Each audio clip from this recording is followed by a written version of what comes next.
Le sujet du film que vous allez regarder révèle un secret capital de votre vie.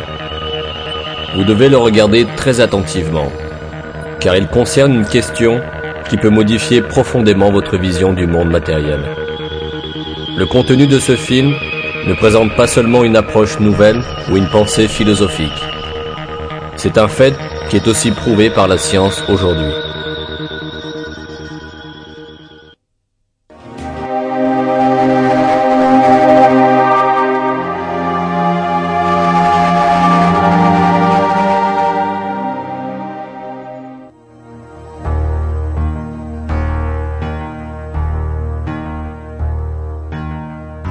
L'homme est conditionné dès le début de sa vie à considérer que le monde où il vit possède une réalité matérielle absolue.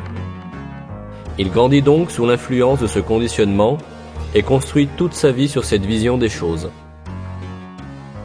Les découvertes de la science moderne ont toutefois révélé une réalité significative totalement différente de ce qu'on suppose habituellement. Toutes les informations que nous possédons sur le monde extérieur nous sont apportées par nos 5 sens. Le monde que nous connaissons consiste en ce que nos yeux voient, ce que nos oreilles entendent, ce que notre nez sent, ce que notre langue goûte, ce que nos mains touchent. L'homme, depuis sa naissance, dépend uniquement de ces 5 sens. C'est pourquoi il connaît le monde extérieur seulement tel qu'il lui est présenté par ses sens. Cependant, la recherche scientifique effectuée sur nos sens a révélé des faits très différents au sujet de ce qu'on appelle le monde extérieur. Et ces faits ont mis en évidence un secret très important concernant la matière dont est fait le monde extérieur.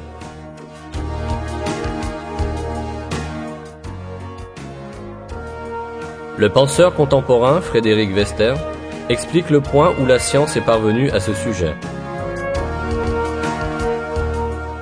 Les affirmations de certains savants avançant que l'homme est une image, toute expérience est temporaire et trompeuse, et cet univers n'est qu'une ombre, semblent être prouvées par la science de nos jours.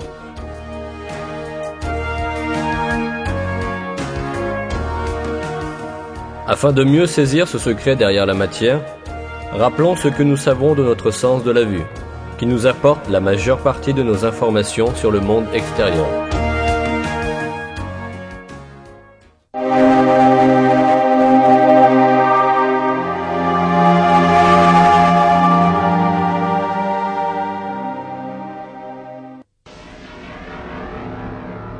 L'action de voir se réalise progressivement. Au moment de la vision, les particules de lumière, appelées photons, voyagent de l'objet jusqu'à l'œil et traversent le cristallin où ils sont réfractés pour se projeter sur la rétine à l'arrière de l'œil. Là, les rayons sont transformés en signaux électriques, puis transmis par des neurones au centre de la vision à l'arrière du cerveau.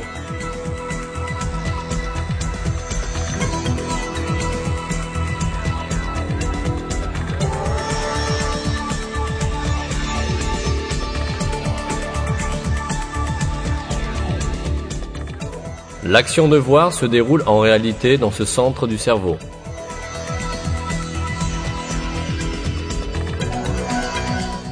Toutes les images que nous voyons dans notre vie et tous les événements dont nous faisons l'expérience sont en réalité perçus dans ce petit endroit sombre. Que ce soit le film que vous êtes en train de regarder ou le paysage à perte de vue que vous contemplez en regardant l'horizon, tout ce que vous voyez entre en réalité dans cet espace de quelques centimètres cubes.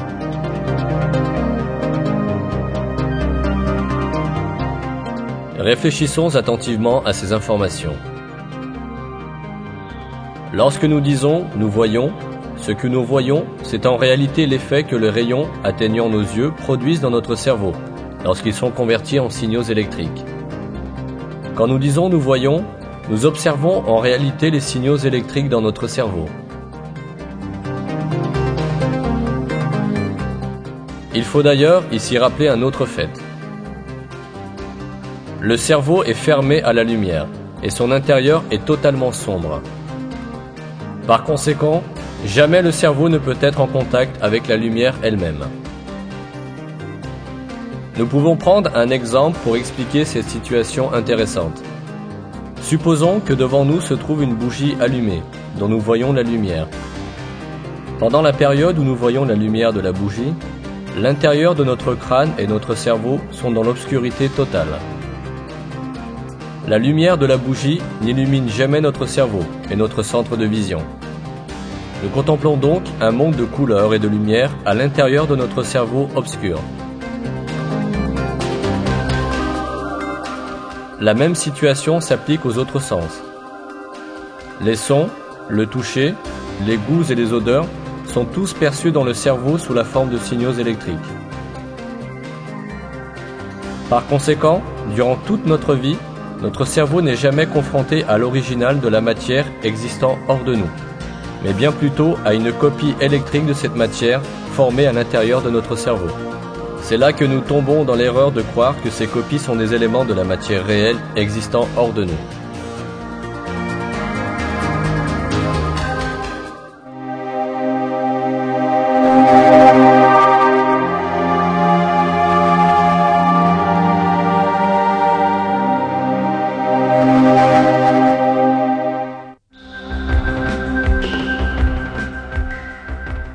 Ces faits physiques nous amènent à une conclusion indiscutable.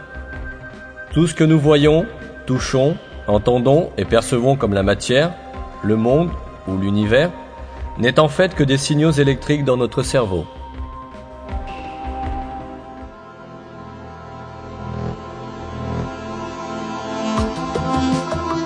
Par exemple, nous voyons un oiseau dans le monde extérieur. En réalité, cet oiseau n'est pas dans le monde extérieur, mais dans notre cerveau.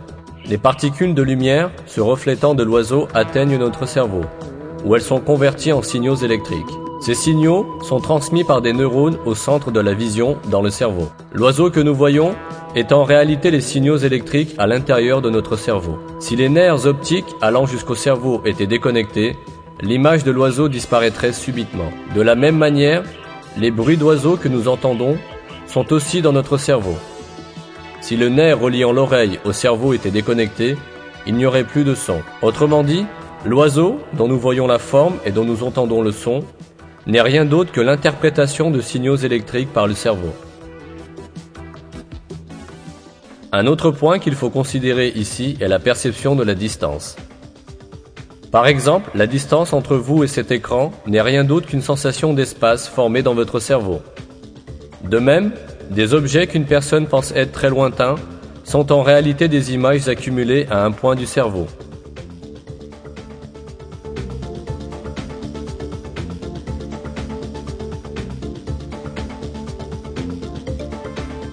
Quelqu'un qui observe les étoiles dans le ciel supposera qu'elles se trouvent à des millions d'années-lumière de lui.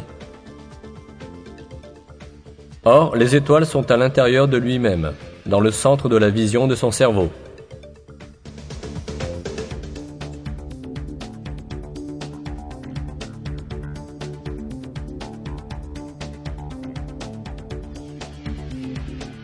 Pendant que vous regardez ce film, vous n'êtes pas véritablement à l'intérieur de la pièce où vous croyez être. C'est la pièce qui est à l'intérieur de vous. En voyant votre propre corps, vous pensez être à l'intérieur de lui. Cependant, vous devez vous rappeler que votre corps, lui aussi, est une image formée à l'intérieur de votre cerveau. Jusqu'à présent, nous avons parlé à plusieurs reprises d'un monde extérieur et d'un monde de perception formé dans notre cerveau qui est ce que nous voyons. Toutefois, puisque nous n'atteignons jamais véritablement le monde extérieur, comment pouvons-nous être sûrs qu'un tel monde existe vraiment ? Nous ne pouvons pas en être sûrs. La seule réalité à notre portée est le monde de perception situé à l'intérieur de notre esprit.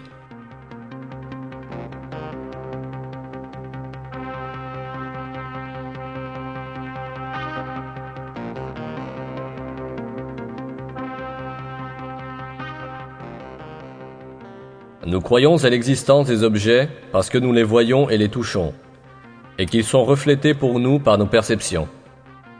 Cependant, nos perceptions ne sont que des idées dans notre esprit. Puisque tout cela n'existe que dans l'esprit, cela signifie que nous sommes trompés par des illusions lorsque nous imaginons que l'univers et les choses ont une existence hors de notre esprit. Imaginer que la matière existe en dehors de notre esprit est bien une illusion. Les perceptions que nous observons pourraient provenir d'une source artificielle. On peut comprendre cela grâce à un exemple. Supposons d'abord que nous puissions retirer notre cerveau de notre corps et le conserver en vie dans un bocal de verre. Prenons un ordinateur où toutes sortes d'informations peuvent être stockées. Enfin, transmettons à cet ordinateur les signaux électriques de toutes les données relatives à une situation, comme l'image, le son et l'odeur. Connectons cet ordinateur par des électrodes au centre de la perception sensorielle dans le cerveau et envoyons à notre cerveau les données préenregistrées. Lorsque notre cerveau